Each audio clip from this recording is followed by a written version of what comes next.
பீகாரில் தேர்தலில் வாக்காளர் பட்டியல் திருத்தம் என்பது மிகப்பெரிய தவறு. அவர்கள் செய்த அனைத்து வேலைகளும் வெட்ட வெளிச்சமாகிவிட்டது. சிங்கமுனரியில் முன்னாள் மத்திய நிதி அமைச்சர் மாநிலங்களவை உறுப்பினருமான ப. சிதம்பரம் பேட்டி. ஜூலை 26 சிவகங்கை மாவட்டம் சிங்கமுனரி அரசு தலைமை மருத்துவமனையில் மாநிலங்களவை உறுப்பினர் தொகுதி மேம்பாட்டு நிதியில் இருந்து ரூ. 65 லட்சம் செலவில் புதிதாக கட்டி முடிக்கப்பட்ட இரத்த சுத்திகரிப்பு நிலையத்தை திறந்து வைத்த பின் ப. சிதம்பரம் செய்தியாளர்களுக்கு பேட்டியளித்தார். மகாராஷ்டிராவில் போலி வாக்காளர்களை சேர்த்தார்கள். இனிமேல் அது போன்ற தில்லுமுள்ளுகளை செய்ய முடியாது என்பதால் அதே பயனை பீகாரிலும் அடைவதற்காக வாக்காளர்களை நீக்குகிறார்கள். தேர்தலுக்கு 25 நாட்களுக்கு முன்பு படிவங்களை கொடுத்து பூர்த்தி செய்ய சொல்கிறார்கள். இது போன்று பல மோசமான கதைகளை கேட்க வேண்டியதாக உள்ளது. இன்றைய தினம் இந்து பத்திரிகையில் வெளியிட்டிருக்கும் ஒரு செய்தியில், பீகாரில் தொலைபேசி வழியாக 400 வாக்காளர்களிடம் எடுக்கப்பட்ட ஒரு சர்வேயில் ஒருவர் கூட எங்களுக்கு படிவம் இன்னும் கிடைக்கவில்லை என்று தெரிவித்திருக்கிறார்கள். ஆனால் தேர்தல் ஆணையமோ 98% படிவங்கள் பூர்த்தி செய்யப்பட்டு விட்டது எனவும், இன்னும் 1,00,000க்கும் குறைவான விண்ணப்பங்களே வரவேண்டி இருக்கிறது என்றும் சொல்கிறார்கள். இது மிகப்பெரிய தவறு, மிகப்பெரிய மோசடி. இதில் என்ன தவறு இருக்கிறது? இது வழக்கமான நடைமுறை தானே என்று தேர்தல் ஆணையம் சொல்கிறது என்ற கேள்விக்கு பதிலளித்த ப. சிதம்பரம், குடியேற்றம் நிரந்தர குடியேற்றம் என்றும் சொல்கிறார்கள். அந்த மாநில தொழிலாளர்கள் வேலை வாய்ப்பிற்காக இந்தியாவிற்கு உள்ளே பல மாநிலங்களுக்கு செல்கிறார்கள். அவர்கள் வாக்களிக்க தங்களது சொந்த மாநிலத்திற்கு திரும்பத்தானே போகிறார்கள். அமெரிக்கா போன்ற வெளிநாடுகளில் நிரந்தரமாக தங்கிவிட்டால் நிரந்தர குடியேற்றம் என்றும் சொல்லலாம். சொந்த நாடுகளுக்குள்ளே வேலை வாய்ப்புக்காக வெளி மாநிலங்களுக்கு சென்றால் அதை எப்படி நிரந்தர குடியேற்றம் என்று சொல்ல முடியும் என்று கேள்வி எழுப்பினார். இந்து வாடிக்கையாளர்கள் இறந்த வாக்காளர்களை பற்றி நீங்கள் ஏன் கவலைப்படுகிறீர்கள்? இறந்து போன வாக்காளர்களை ஏன் பட்டியலில் இருந்து நீக்க வேண்டும்? வாக்காளர் பட்டியலில் அவர்களது பெயருக்கு அருகிலேயே இறந்தவர் என்று குறிப்பிட்டு விட்டால் அவரது பெயரில் வேறு ஒருவர் வாக்கு செலுத்த வந்தால் எளிதில் கண்டறிந்து விடலாம். நாடாளுமன்ற தேர்தலில் அந்த நடைமுறைத்தானே இருந்தது. நாடாளுமன்ற தேர்தலுக்கு சட்டமன்ற தேர்தலுக்கும் இடைப்பட்ட 12 மாத காலத்திலா 22 லட்சம் பேர் இறந்து விட்டார்கள் என்றார். நான் சொல்றேன், இத தேர்தலுக்கு முன்னாடி 2 மாசம் முன்னேறிய செய்யும். மகாராஷ்டிரால குற்றச்சாட்டு என்னன்னா, போலி வாக்காளர்களை சேர்த்தார்கள். இங்க குற்றச்சாட்டு அதை பண்ண முடியாது. இன்னுமே அது மகாராஷ்டிரால குற்று வெளிப்பட்டுச்சு. போலி வாக்காளர்களை சேர்க்க முடியாது. அதனால அதுக்கு அதே விளைவுகளை, அதே பயனை பெற மாதிரி இருக்கிற வாக்காளர்களை நீக்கிறாங்க.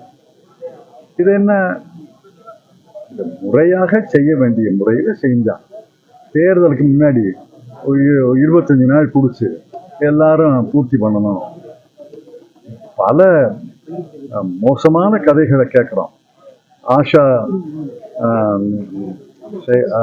பணியாளர் போய் ஃபார்ம்ல நீ கையெழுத்து போடுமா, நான் பார்த்துக்கிறேன் அப்படின்னு கையெழுத்து வாங்கிடுறான். இன்னைக்கு ஹிந்துவில் ஒரு சர்வே போட்டிருக்கான். டெலிஃபோனில் ஒரு 400 பேரை கேட்டாங்களா. பல பேர் இந்த மாதிரி ஃபார்மே எங்களுக்கு வரலையே, நாங்கள் பூர்த்தியே பண்ணலையே. இவங்க 98% ஃபார்ம் வந்துருச்சு, 1,00,000 ஃபார்ம் தான் வரல. இது இடையில 66 லட்சம் வாக்காளர்களை நீக்கிறாங்க. இது மிகப்பெரிய தவறு, இது மிகப்பெரிய மோசடி. இது என்ன தவறு இருக்குன்னு கேட்குறாங்க சார். தேர்தல் என்ன தவறு? வழக்கமான நடைமுறை தானேன்னு கேட்குறாங்க. நான் சொல்கிறேன், குடியேற்றம்னா நிரந்தரமாக குடியேற்றம் இல்லையே. இப்போ நம்ம சிவகங்கை மாவட்டத்தில் பீகார் கட்டட தொழிலாளர்கள் வேலை பார்க்குறாங்க. சென்னையில் எல்லா இடத்துலையும் பீகார், ஜார்க்கண்ட் கட்டிட தொழிலாளர்கள் தான் வேலை பார்க்குறாங்க. கோயம்புத்தூரில் அவங்க தேர்தலுக்கு போய் போவாங்கல்ல ஓட்டு போடுறதுக்கு, ஏன் போக மாட்டாங்க? நம்ம தேர்தல்லையே வெளியூரில் இருக்கவங்கள வாங்க நீங்கள் வந்து ஓட்டு போடுங்கன்னு சொல்கிறோமா இல்லையா? முன்னாடி போட்டிருக்காங்கல்ல. நிரந்தர குடியேற்றம் என்ன? இந்தியாவுக்குள்ள நிரந்தர குடியேற்றம் என்ன? அமெரிக்காவுக்கு போயிட்டான்னா நிரந்தர குடியேற்றம்னு சொல்லலாம்.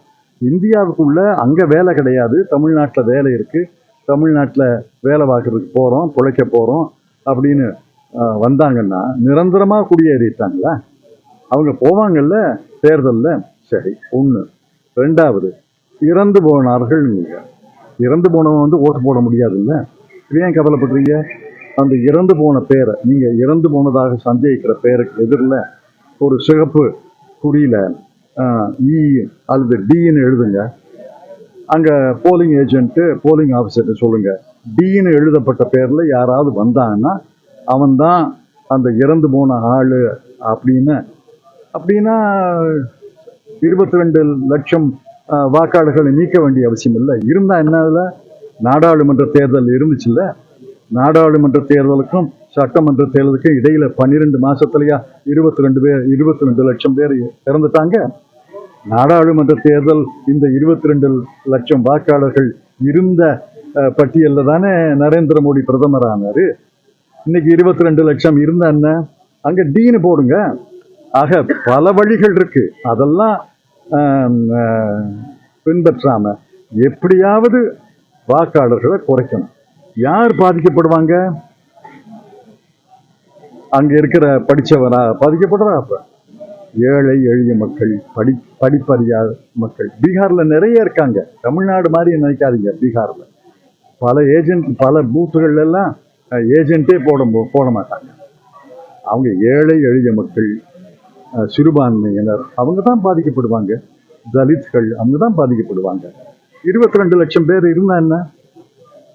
போன நாடாளுமன்ற தேர்தலில் இருந்துச்சா இல்லையா? அதுல தானே நரேந்திர மோடி அவர்கள் ஜெயிச்சாங்க. அதனால வேறு வழிகள், போலி வாக்கு பதிவை தடுப்பதற்கு வேறு வழிகள் இருக்கின்றன. இவங்க விட்டுட்டு ஒரு பெரிய புல்டோசர் வச்சு இல்லையா, இது புல்டோசரை வச்சு வாக்காளர் பட்டியலை மாற்ற போறாங்க. அதுக்கு தான் நாங்கள் எதிர்க்கிறோம். இன்னைக்கு முதலமைச்சர் அவர்கள் கண்டித்து அறிக்கை கொடுத்திருக்காரு. அவருக்கு என்னுடைய நன்றி பாராட்டை தெரிவித்துக் கொள்கிறேன். இது எல்லாரும் கண்டிக்கிறாங்கன்னா எல்லாரும் புத்தி பேதலிச்சு போச்சா? எலெக்ஷன் கமிஷனுக்கு மட்டும்தான் புத்தி இருக்கு, எல்லாம் கண்டிக்கிறவங்க விமர்சிக்கிறவங்க எல்லாரும் புத்தி பேதலிச்சு போச்சா?